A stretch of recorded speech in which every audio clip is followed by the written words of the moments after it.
नमस्कार, मैं आपका मित्र सर्वमित्र। मसला है मनोहर लाल खट्टर ना तो इस वक्त हरियाणा के मुख्यमंत्री हैं और ना ही हरियाणा सरकार में वो मंत्री हैं।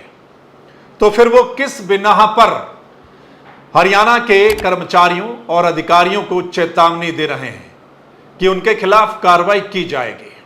दरअसल ये मीडिया रिपोर्ट है और इस मीडिया रिपोर्ट में ये कहा गया है कि खट्टर साहब का कहना है कि ये जो चुनाव हुआ है, इस चुनाव में एक तो रोहतक में बोगस वोटिंग हुई है, दूसरा इस चुनाव में उनको जानकारी मिली है कि कुछ अधिकारियों ने चुनाव में गड़बड़ी की है, तो उनकी रिपोर्ट मंगवाई जा रही है। ऐसे जो लोग हैं उनके खिलाफ कार्रवाई की जाएगी, यह खट्टर साहब का कहना है। तभी हम कह रहे हैं कि क्या खट्टर साहब हरियाणा के मुख्यमंत्री हैं या मंत्री हैं? वो ना तो मुख्यमंत्री हैं और ना ही मंत्री हैं और ना ही हरियाणा सरकार में ऐसी कोई जिम्मेदारी उनके पास है, ऐसा कोई अधिकार उनके पास है। वो सिर्फ एक लोकसभा का चुनाव लड़ रहे हैं, करनाल लोकसभा से, और अगर वहां से जीत जाते हैं तो वो केंद्र सरकार में पहुंच जाएंगे, ना कि हरियाणा सरकार में। तो फिर वो किस बिना पर अधिकारियों कर्मचारियों को ये चेतावनी दे रहे हैं? और इस पर जो कर्मचारी जो हैं उनकी जो एक संस्था बनी हुई है पेंशन बहाली की, जो ओपीएस की मांग कर रहे हैं, उन्होंने बाकायदा एक इलेक्शन कमीशन को चिट्ठी लिखी है और उन्होंने कहा है कि ये जो खट्टर साहब बोल रहे हैं, ये जो खट्टर साहब चेतावनी दे रहे हैं अधिकारियों कर्मचारियों को, किस बिना पर दी जा रही है।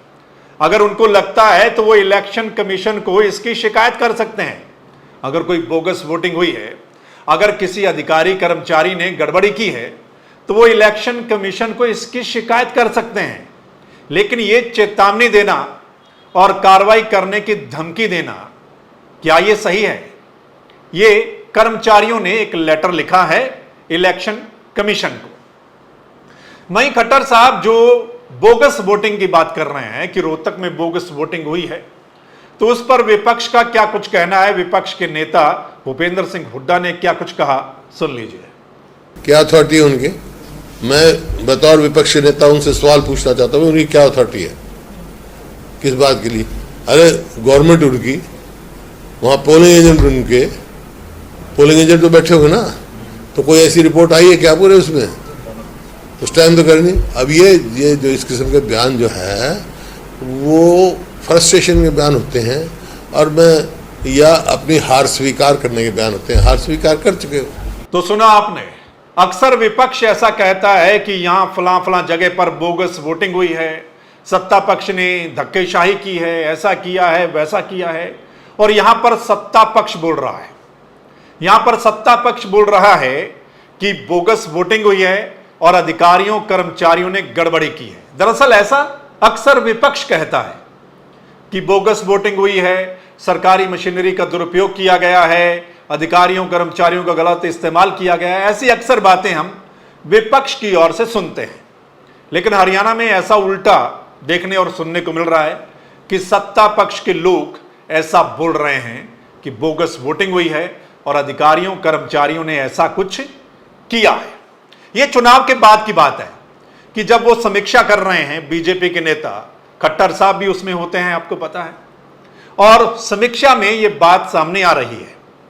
दरअसल खट्टर साहब, ऐसा लगता है कि खट्टर साहब अभी भी अपने आप को हरियाणा के मुख्यमंत्री मानते हैं। आप उनकी बॉडी लैंग्वेज देख लीजिए, आप उनके बयान देख लीजिए, ऐसा लगता है कि वो अभी भी अपने आप को हरियाणा का मुख्यमंत्री मानते हैं। लेकिन अभी वो हरियाणा के मुख्यमंत्री नहीं रहे हैं। वो 9.5 साल जरूर हरियाणा के मुख्यमंत्री रहे हैं, लेकिन अब वो किस बिना पर ऐसी चेतावनी दे रहे हैं? दरअसल ये अधिकार अब हरियाणा के मुख्यमंत्री नायब सिंह सैनी के पास है। नायब सिंह सैनी ऐसी कोई कार्रवाई कर सकते हैं। तो नायब सिंह सैनी को, मेरे को लगता है कि मनोहर लाल खट्टर के ऐसे बयानों पर रोक लगानी चाहिए। यानी अगर मनोहर लाल खट्टर ऐसा कुछ बोल रहे हैं तो इसका मतलब यह है कि वो नायब सिंह सैनी के अधिकार क्षेत्र में जाकर ऐसा बोल रहे हैं। यह अधिकार नायब सिंह सैनी के पास है, यानी हरियाणा के मुख्यमंत्री के पास तो हो सकता है, लेकिन खट्टर साहब किस बिना पर बोल रहे हैं? तो ये नायब सिंह सैनी जो मौजूदा मुख्यमंत्री हैं हरियाणा के, उनको सोचना चाहिए कि मुख्यमंत्री वो हैं ना कि इस वक्त मनोहर लाल खट्टर हैं। तो मनोहर लाल खट्टर ऐसी बयानबाजी कैसे कर सकते हैं, कि चेतावनी कैसे दे सकते हैं, कार्रवाई करने की बात कैसे कह सकते हैं।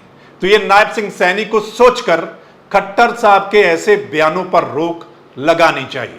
नहीं तो फिर सवाल खड़े होते हैं हरियाणा में कि हरियाणा का मुख्यमंत्री कौन है या हरियाणा का सुपर सीएम कौन है। तो खट्टर साहब के ये वाले बयान चुनाव होने के बाद आ रहे हैं, और हमने आपको एक रिपोर्ट पहले दिखाई थी कि चुनाव होने से 2-3 दिन पहले खट्टर साहब कैसे मंच के माध्यम से अधिकारियों और कर्मचारियों को चेतावनी दे रहे थे। आपने वो भी सुना होगा, वो वीडियो भी सुनी होगी। नहीं सुनी तो थोड़ी सुन लीजिए। कुछ हमारे कर्मचारी अधिकारी ये कहीं ना कहीं पुराने खुट्टों से बंधे हुए हैं और वे इन इलेक्शनों में भी गड़बड़ करने लग गए हैं। कोई भी छोटी सी बात, क्योंकि नुक्ते बहुत जानते हैं, जनता को परेशान करने के लिए कोई चिट्ठी निकाल देंगे, क्या ये तुम्हारे ऊपर रिकवरी डाली, जल्दी लेके आओ, ये तुम्हारे खिलाफ ये कार्रवाई करेंगे, एफआईआर करा देंगे, तुम ये काम करो। रोजाना नया तमाशा पिछले 1 महीने से मैं देख रहा हूं। मैं कर्मचारियों को इस मंच से और वार्न करना चाहता हूं कि अगर कहीं इस राजनीति के इस भंवर में फंस करके आपने को उल्टा काम किया तो 4 जून तक तो थारा, 5 जून के बाद भाइयों हमारा, हम जो चाहेंगे सो करेंगे। ऐसा वो चुनाव होने से पहले बोल रहे थे। यानी वो कह रहे थे कि जानबूझकर अधिकारियों कर्मचारियों ने कुछ ऐसे नोटिस निकाले हैं ताकि जनता परेशान हो जाए और फिर वो गुस्सा निकाले सत्ता पक्ष के प्रति। ये चुनाव से ठीक पहले ऐसा खट्टर साहब बोल रहे थे। यानी चुनाव से पहले भी अधिकारियों और कर्मचारियों को वो चेतावनी दे रहे थे, और चुनाव के बाद भी इस मीडिया रिपोर्ट में ऐसा कुछ नजर आ रहा है। तो कहीं इसका मतलब ये तो नहीं कि खट्टर साहब को लगता है कि कुछ सीटों पर मामला गड़बड़ होने वाला है और फिर ठीकरा अधिकारियों कर्मचारियों के सिर पर फोड़ा जाए। बाकी आप बताइएगा आपको क्या लगता है। ये जो खट्टर साहब के बयान सामने आ रहे हैं, इस वीडियो के नीचे आप कमेंट करके अपनी राय दे सकते हैं, और अगर आप इस वीडियो को शेयर करेंगे तो तमाम लोग इस पर अपनी राय दे पाएंगे। सो दोस्तों, आपको भी इंतजार है एग्जिट पोल का, और 4 जून को नतीजे आएंगे। यानी किसके खाते में क्या कुछ जा रहा है हरियाणा में, किसके पाले में कितनी सीटें नजर आ रही हैं, कौन आगे कौन पीछे, ये हम आपको दिखाएंगे 1 तारीख शाम 6:30 बजे। तो बने रहिएगा द मसला के साथ।